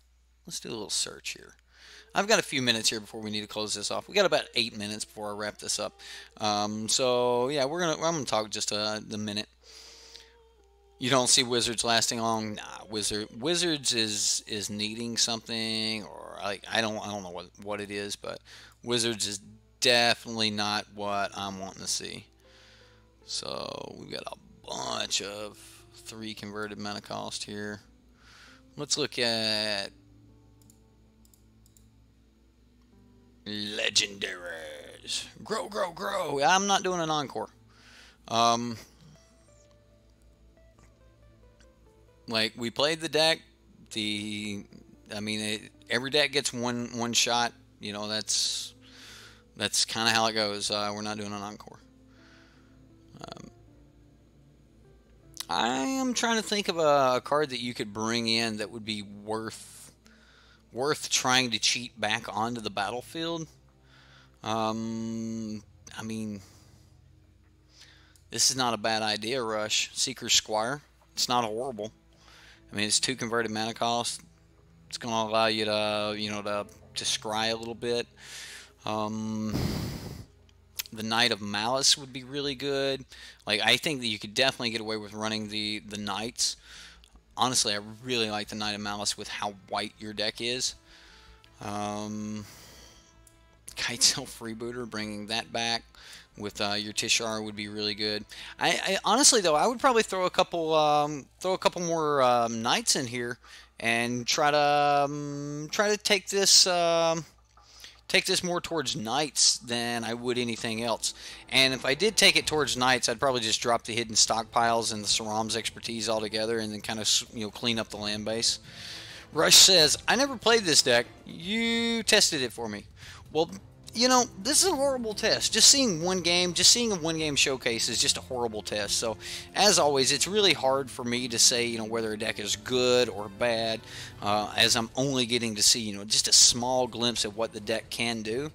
It does give you a feel for how it wants to run, though, and you can start making some judgment calls on, this should run like a little bit faster or smoother. We had some clunkiness here or something like that. You can see interactions and stuff, and that's kind of why I want to play the decks before I just look at a list and say, that's garbage. But if you look at a list and then you actually give it a game and go, okay, look, some of this garbage actually works really well together, and when garbage works well together, we tend to call it jank. So and I'm a big fan of jank. Like, I love to see interactions that work and defeat other decks that most people don't see coming. Because if you're playing the top tier decks, and let's admit it, about 40% of our meta plays top tier decks. And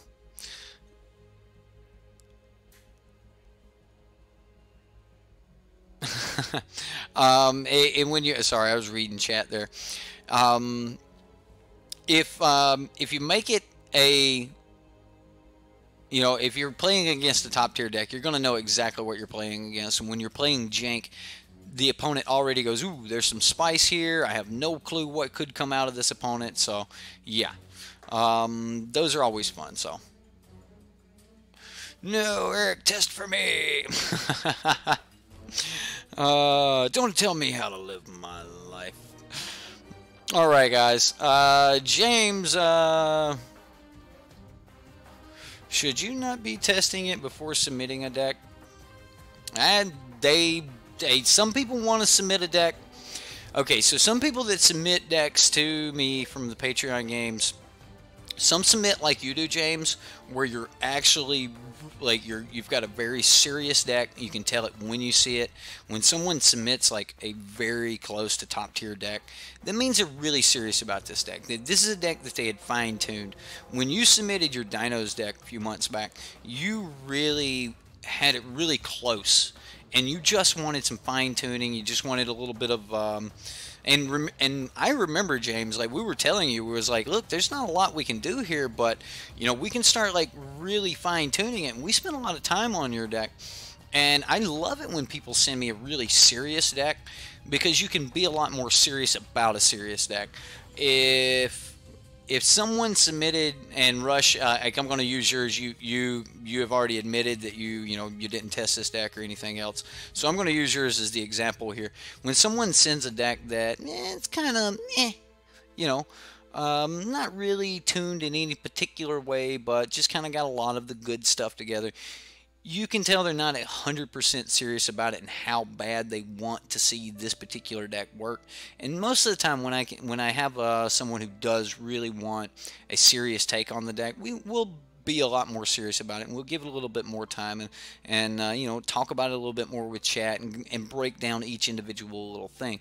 But for the most part, a lot of people send jank. So some people want to send jank, some people want to send serious decks and get them brewed.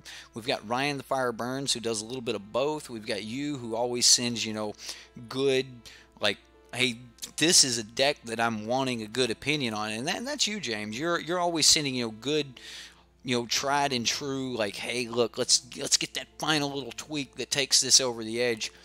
And yeah, we've got people like Justin Clay here, who these guys actually send what they want to have some fun with. I mean, I like what Justin sent the last time. And matter of fact, we're going to be playing that I think it's the updated version that what I've got pulled. Is that right, Justin? Is that the last deck you sent me? Matter of fact, Justin, I have sent you a message on Patreon.com. If you would answer that message and give me the most updated version of your black-white trial, so that I know that I'm going to play the right one Monday. So anyway, yeah, it'll be Monday when you play it. And then some point this week, we've got Jareth Miles. He came and installed like a 30-foot cable for me so that I could move my computer back here to the office. We ran it under the house and everything. And so I told him, I was like, pick a deck. I'll run it for you. So I've got 3 decks that I'm going to be pre-recording and posting next week. We've got one by Barry Drake, one by Jareth Miles, and one by Justin Clay. And then at that point, we'll be caught up on the Patreon games. And that's going to do it for tonight, guys. I hope everyone had a lot of fun. I know that I had a lot of fun. Guys, thank you all so much for everything it is you do for the channel. For all of those that have helped support the channel, over the past 6 months. Thank you so much. I appreciate it. And, the fact that you guys, show up to these things and oh, wow.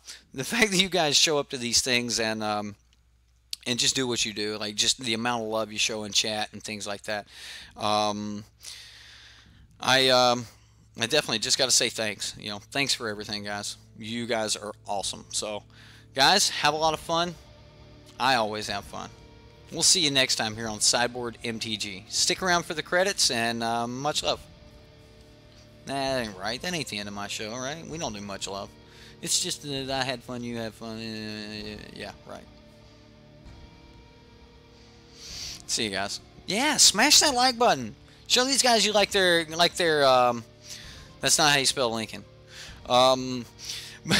Show these guys how you like their decks. Give them that like, give them that thumbs up.